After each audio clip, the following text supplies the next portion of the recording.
And hello, people. This is Asa Leveaux, icon architect, founder of the Wealth Spa. I think you may have already known this, but I have something called an icon money statement. So anyone who comes into my world, anyone who is a client of mine, also benefits from having a icon money statement that is co-created. So my icon money statement is that I catapult audacious entrepreneurs. I'm gonna say that part again. I catapult audacious entrepreneurs towards their next million by providing brand clarity, business automations, and bankable deliverables with the icon method.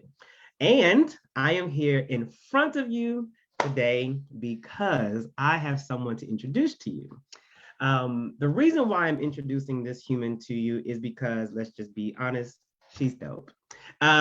She's all around joy. She's jazzy as hell. Let me just say that, like jazzy. In Oklahoma, I don't know if how you feel that term wherever you all are from, but in Oklahoma, this call a woman jazzy is a very high compliment for sure. And the reason why, well, we'll get into it. We'll just get into it because she has made a difference for me, so that I can make a difference for you all. And that's why she is here, because you need to know her. You need to know her for sure. So without further ado, please welcome Miss Pat E Perkins. Hello. Hello. What a lovely introduction. I'm so honored to be with you today. So honored. And same. So Absolutely. first off, we need to talk about your camera and your background because they are flawless. You see me? I Like see you. seriously, it's Oh, flawless. I know that I am in the process of choosing a new camera for myself. I think Lumina is the one that I'm choosing. I was told that's the best one. But then I got to work on the background situation because yours is just everything. So without further ado, let me be very clear again. Miss Pat Perkins was able to support us in offering the Icon Bootcamp to you all that is taking place very soon. You can go to www.iconbootcamp.co to register. And I feel like it's imperative that you know more about her and what she does. So with that being said, Ms. Pat, can you please tell the world more about how you serve the world? absolutely. So first of all, I am excited about the Icon Bootcamp. Okay. Listen, it's when I tell you how fire is going to be, you're all in for a treat with some extra something on the side, right? So but let me jump into it. I am a certified career advancement coach. And so what that means specifically is that I help and I empower and I inspire Black professionals in STEM primarily, but I've been around some other industries as well. But I really help them to advance to the next level in their career path. And I have a particular way of doing this, a particular set of skills called the advanced system. And it is my proprietary signature program that I've used for over a decade. And it really amplifies leaders, that amplifies their image, their influence, their impact, and I'm going to say, very importantly, their income, because we know that many Black and Brown individuals, and especially also women in STEM, are grossly underpaid, grossly underserved, grossly underutilized, right? And so my mission is for us to proportionately populate the highest ranking positions in corporate and government and be divinely compensated, like for real, divinely compensated. Because I've been negotiating salaries, negotiating my own as well as others for many years. And I believe that that is going to be an equalizer, if anything, for us as we move forward, because economies are this grossly, there's a gap. We know about pay equity gaps. We know about pay equity gaps in terms of Black and brown individuals, but we also know about pay equity gaps specifically for women. And I think that is imperative that we normalize salaries, compensation plans, and all things as it relates to how we get paid, period. So And I agree, align, believe in what it is you do. I came from a woman, and I don't want that particular woman to, not receive all the divine compensation that she's due. So I feel like if you come from a woman and you want your mama to be paid well, if you love a woman in any capacity, I don't care if she's a partner, a wife, a lover, a friend, a best friend, a homegirl, I don't care what your relationship is to this particular woman.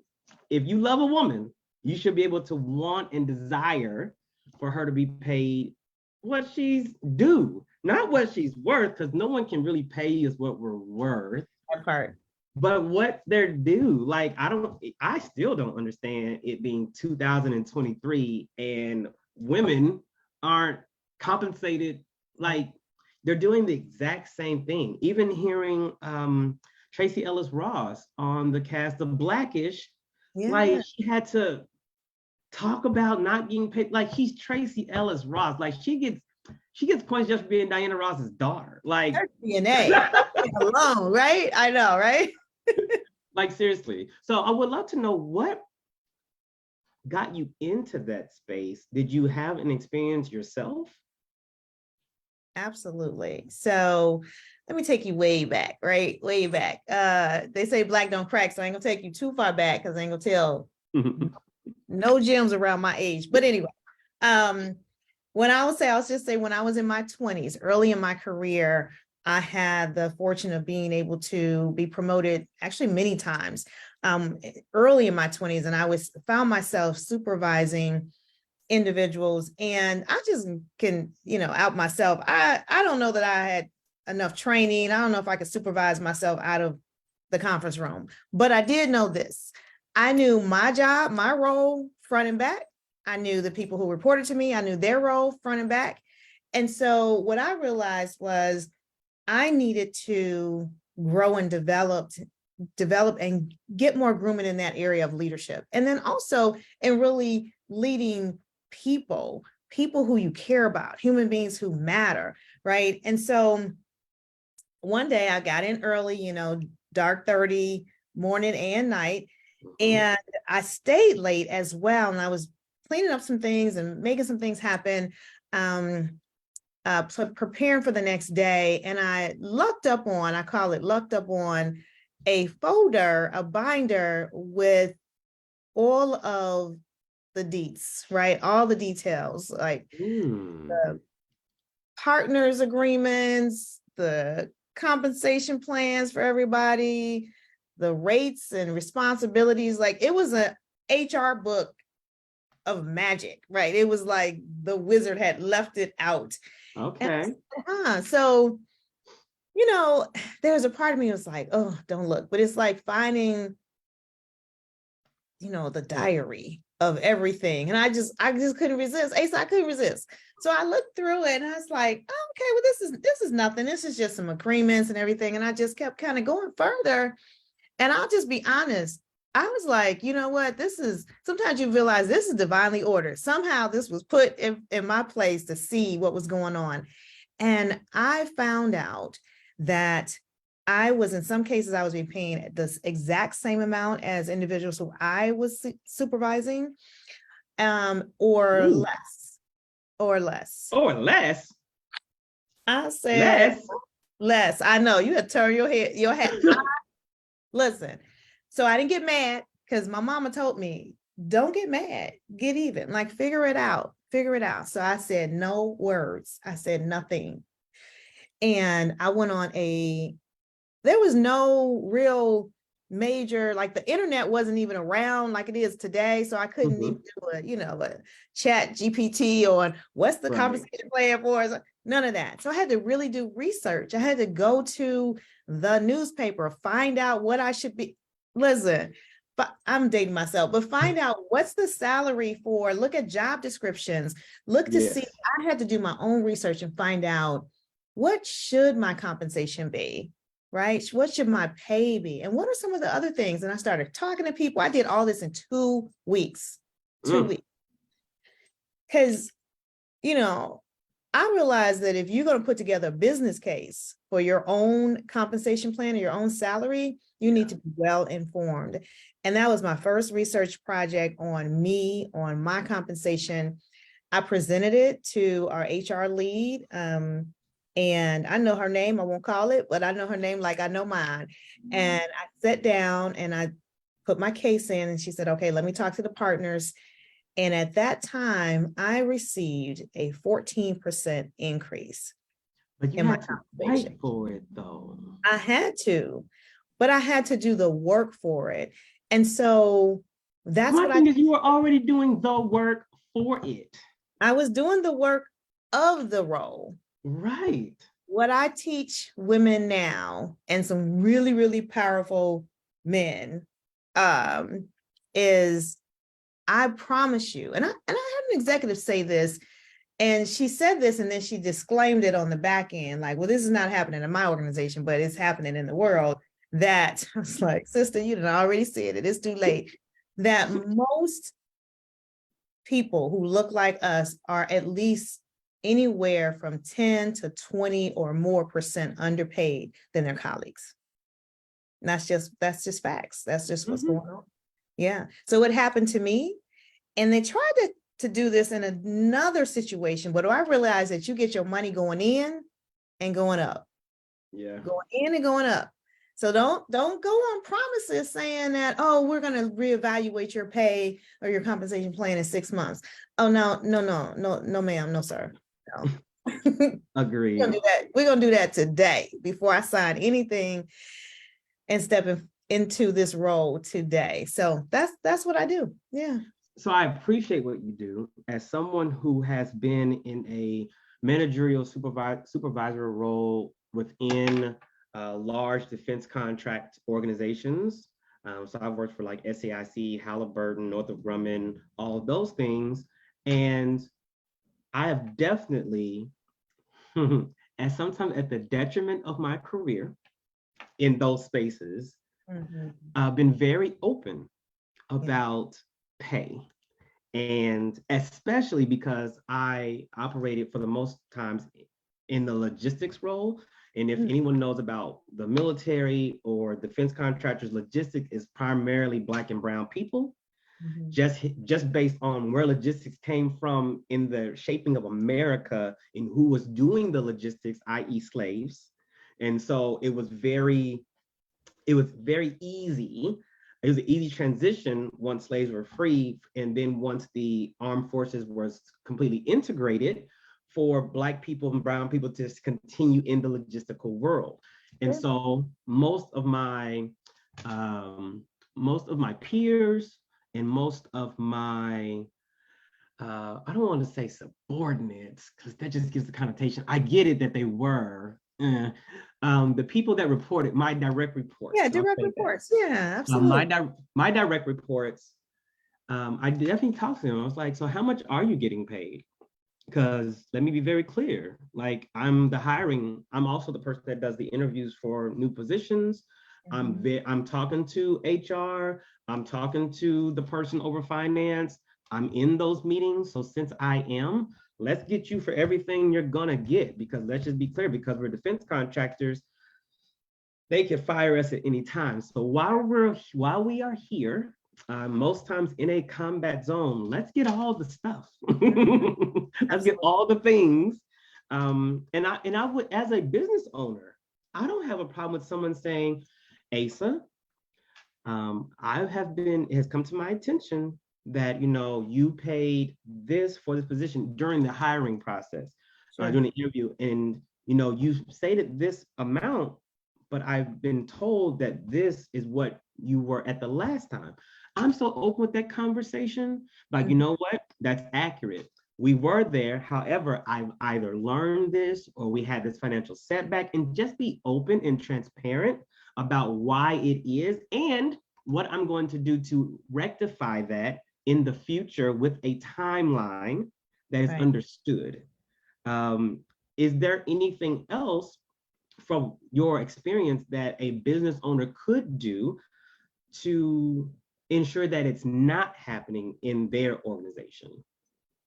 Yeah, absolutely. So, so there's two sides to this, right? There's two sides. And one side is definitely on the the hiring side, right? The hiring side as a business owner, we're hiring, we're staffing, we're supplementing our team with other contractors or however you source um resources, right? Other staff, right? Other individuals who can help you fulfill on your promise.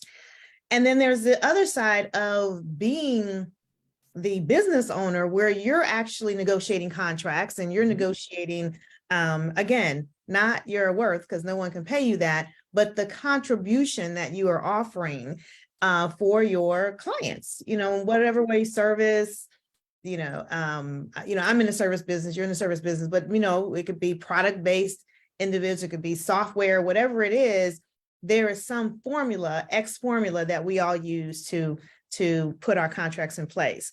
But if you're thinking about from the hiring perspective, I really do believe that you get what you pay for. I believe that so wholeheartedly. Now, can we offshore?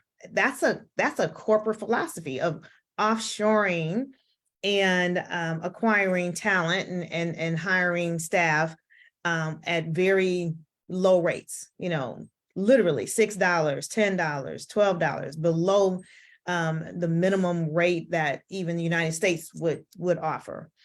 Right. I think that when we start to look at the job description, when we look at what is this particular resource providing for us, then the way I look at it is I'll say, okay, if this opportunity should at least like 4x what I'm trying to create in the world. So for example, especially when I'm trading my time, if I'm trading my time. So just say from an admin perspective, if I am reading my own emails or setting up my own calendar and we still do it. I mean, it's not like we never do it. We never touch it again. Right. Elevate to that point. But you want to think about, okay, I can at least make sure that this rate I'm providing to someone else is at least 4 times, my rate is 4 times what I would be doing that rate at. So let me just say this. This is not my rate, just using it as an easy formula. Okay, $100. Say my rate was $100 an hour. Right. I could at least afford to pay $25 for someone to do something in my stead, right? So that's what I mean. So if my rate is $400 an hour, which is much closer, but then I should at least be able to afford $100 per hour to replace that. But what I find is a lot of times we're not doing like the hour for hour thing. We're actually doing like a fixed price or something like that. So I just tend to look at it like this. I don't want to be trading my time for dollars for hours and things of that nature. This individual needs to have some kind of number, some kind of return on investment that they are affording me. So it's very custom to that individual. But I would imagine that when you start to look at how you're staffing every role, if you have a real role definition or real job description, every role you can look out in the market and see what does this afford and benefit me and my organization, and then make sure that you are giving them other things that they may need as well. Everything is not in the compensation package. I often say to clients who may want to leave, and then here's what happens. I say, my crystal ball tells me this, that once you give them your resignation or you put in your letter, saying I'm going to be leaving, they're going to find an extra, let's say low end 25,000, high end 50,000, considering where you are in your role. Because I work with pretty much senior directors, VP, Okay. CIOs, like that, right? Or something in the area of a senior level Yes. leader, or getting them to that director level, right? If they haven't gotten there yet. So we're talking, six-figure salaries. We're talking salaries that are in the $200, $300, $400,000. So, but now they're just throwing you some nuts in the circus. There's like, here you go. We catch this, with your trunk, so to speak, and let's get you back doing what we want you to do.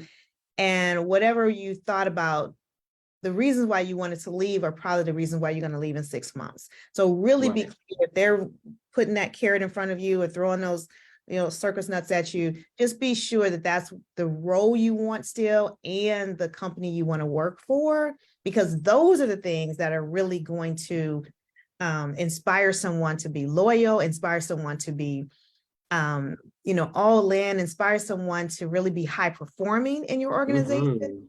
So creating that environment of empowerment is really part of the compensation plan. And we don't think about it. We just think about I've never even considered that. Interesting. Say, can you say that again? Ensuring the empowerment? Yeah, your environment is the empowerment that causes your employees to be loyal, to be all in. I know this, yeah, but I've never had anybody say it. So ensuring that an empowering environment is in part of your compensation plan. Absolutely. But that means you have to be intentional about your empowering environment. Absolutely. Absolutely. And so many, oh my God, I hear so many stories, and so many environments are disempowering. I mean, just yesterday, a story around a leader who is so narcissistic, egotistical. And these are still, these aren't just labels we're just throwing around. No, your behaviors, medically, or what would you say, a professional in that environment of identifying your behaviors and matching it to something psychological says, no, that's narcissistic, period. Like you are bullying your own employees, and as if they have to work for you. Right. Like, excuse me.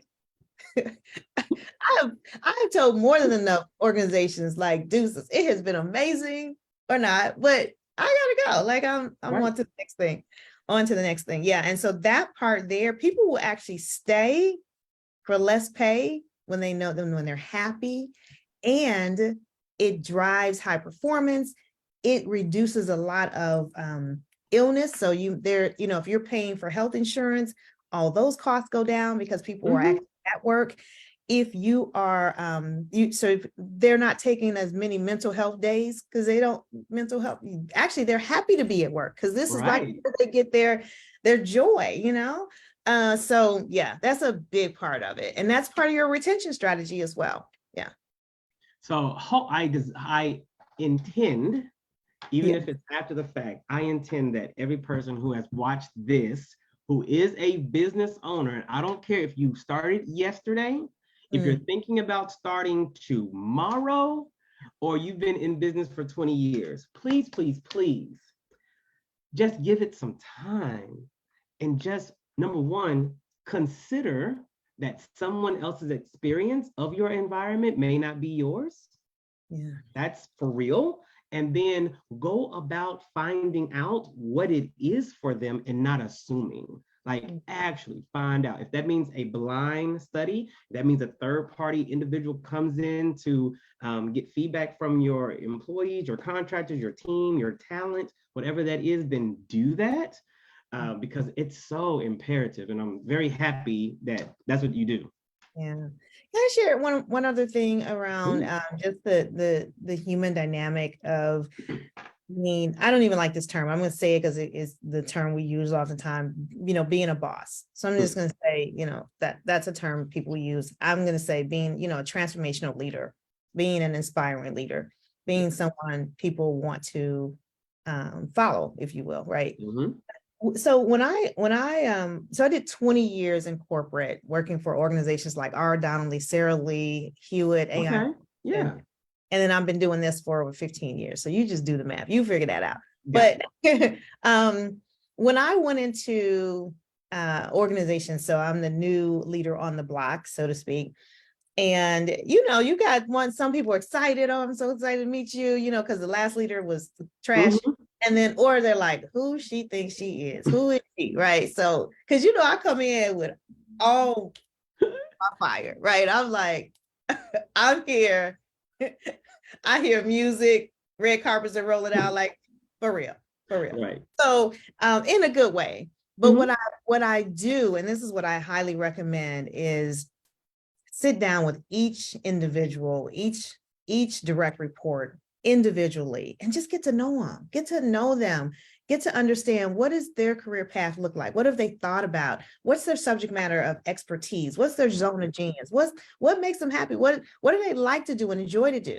Now, I'm not saying revamp your entire organization, Right. but at least understand, have a listening tour, right, with each individual. And then before you do this big all hands meeting, let me tell you who I am and what we're going to do as a new sheriff, and before that, just get to know people, show you care, have some human dynamic, because there are some individuals who also are fearful. They're afraid that their job is in jeopardy, all of those things. So creating that kind of environment all of a sudden takes the shoulders out of their ears, and kind of have some heart-to-heart conversations, and create some rapport.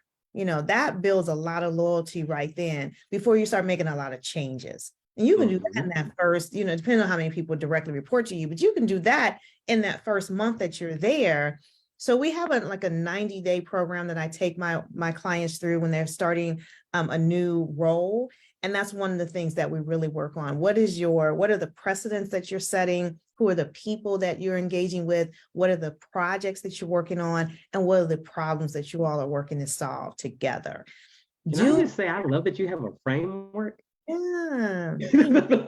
That's so good. Thank you. No, seriously, I'm happy about what it is you do, how you do it, who you do that for, because in my corporate life, so working in a corporation that I did not own or control, and being a commander in the military, I've had 3 commands. I definitely did not come in all guns a-blazing like a new sheriff in town. Because that wouldn't work. I always came in, I introduced myself, and then I said, please know that I am not an office type of person. I'm not gonna be in your business per se, but please understand that everything you do and don't do, I have to come to the carpet and answer for that. So I understand, like in the military world, NCO business, in a warehouse, I get it, what's happening on the line. Right. And I want to make sure that you guys have autonomy because I trust you. I trust your brilliance. I trust your excellence. And at the same time, I'm on a learning curve so that I can really see, are you best fitted for where you are now? Right. Maybe you should be somewhere else. Maybe you should be in a more managerial role and you've been overlooked for one reason or another. Or maybe your time with this organization has met, like it's expired, but we don't know yet. And I'm not going to take anybody else's thoughts about you at the water cooler or after the big Monday huddle about you and take that into effect. I'm not going to take any of that. I'm just going to see for myself. So I appreciate what you're saying because I've definitely lived it on both sides. So thank you. And then as we pivot a little bit, as we begin to wrap up, I would love to know, since you have made such a huge, significant difference for me and those individuals that are registering and have yet to register for the Icon Bootcamp, is there any one particular reason or maybe a couple of reasons why you decided to play such an instrumental role Mhm. with the Icon Bootcamp, with what it is that you do or what it is that you believe? Yeah, absolutely. So I believe a myriad of things. I think we behave off of our beliefs. So one thing I believe for sure is that every leader, whether you're an entrepreneur or an entrepreneur, right, deserves to have access to a coach, access to a guide, access to an ambassador, an advocate for them to be fully self-expressed in the world. And I can't think of someone better than you, Asa, to be leading this helm in terms of becoming an icon, like fully self-expressed, fully owning your zone of genius, stepping into the world powerfully to make a huge contribution. And we are we're suffering, I think, as a world, because we don't have enough individuals who are leading the way, like yourself, giving individuals opportunities to fast track their genius in the world and put them on a trajectory. You said you work with audacious, right? I do. Exactly. And so this is a home for, this is an incubator. This is a community for audacious individuals who may not have the roadmap that you're going to create, that left to their own devices. And so we want to make sure that they have access to that, because everyone deserves access. Everyone deserves access. Right. That's my belief. That's my belief. And I agree with you. Everybody does deserve access. If you were born, you deserve. Point blank, period. You don't have to work for it. You don't have to scream for it, bully for it. Yeah, you were born, you get it. And I truly desire for audacious entrepreneurs to first, that's create that $100,000 for them in a year time span. Why? Because you and I both know, with the business acumen that you and I both have, a six-figure business don't pay a whole lot of stuff.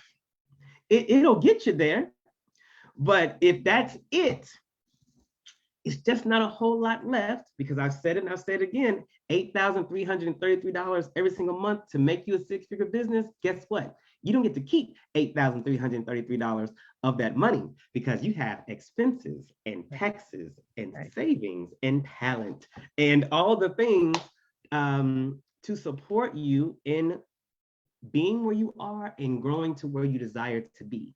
So six figures is like the minimum wage place for entrepreneurs. Yeah, It's a it's good not the place to floor. be.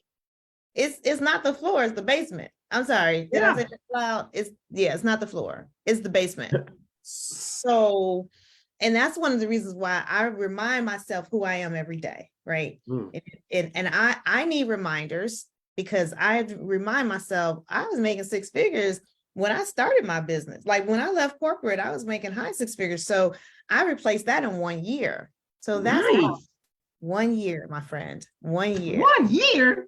1 year, my friend. 1 year. And so Okay, that's why it's so important. That's why it's so important, because I want what you want for you and others, right? So we gotta remind ourselves who we are, but we also gotta remind others of who we are too. And you, my friend, when you speak, people know. Oh, I know. I know, because there's this power. There's power from it, and that power transcends to others. It gives others permission to be audacious. If you didn't know you was audacious, Asa gonna let you know you a bad something. They used to say back in the day, you a bad Mama Jam or something like that. Jamma. Yeah. But I'm just saying, like, for real, audacious, 100%. Yeah. So thank you again, Ms. Pat, for showing up for me, showing up for so many people that will get to benefit from this. I am prepared. I am ready. I am capable to support them and the action steps that I'm going to deliver to them. I had made a comment in the beginning I have an Icon money statement. My clients have Icon money statements, and that's a benefit of attending the Icon Bootcamp is creating that. So we actually going to have time, not that I just tell you what to do and then tell you we're going to wait, you can do it next week. No, creating time during the event so that you have your own clarity around when someone at the family dinner or the church fellowship hall or the rooftop party says, oh, so what do? You can answer in a concise way that allows people to understand who you serve, how you do it, and possibly even give you a referral because it's so concise and understandable. So those are the types of deliverables that they will be able to have. And because of you, we can do that. So again, thank you so much for being here. I would love for people to know how they can find you, where they can find you.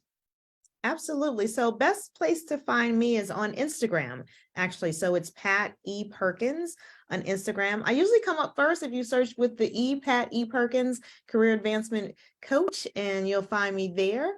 And and then connect with me or friend me or follow me either way. And that's the best way. Absolutely.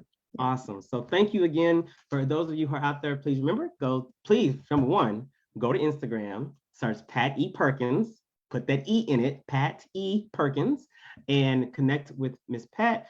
And make sure you register for the Icon Bootcamp. If you don't need it, maybe somebody else does. So www.iconbootcamp.co. And as always, I am Asa Leveaux, dreams and radical blessings.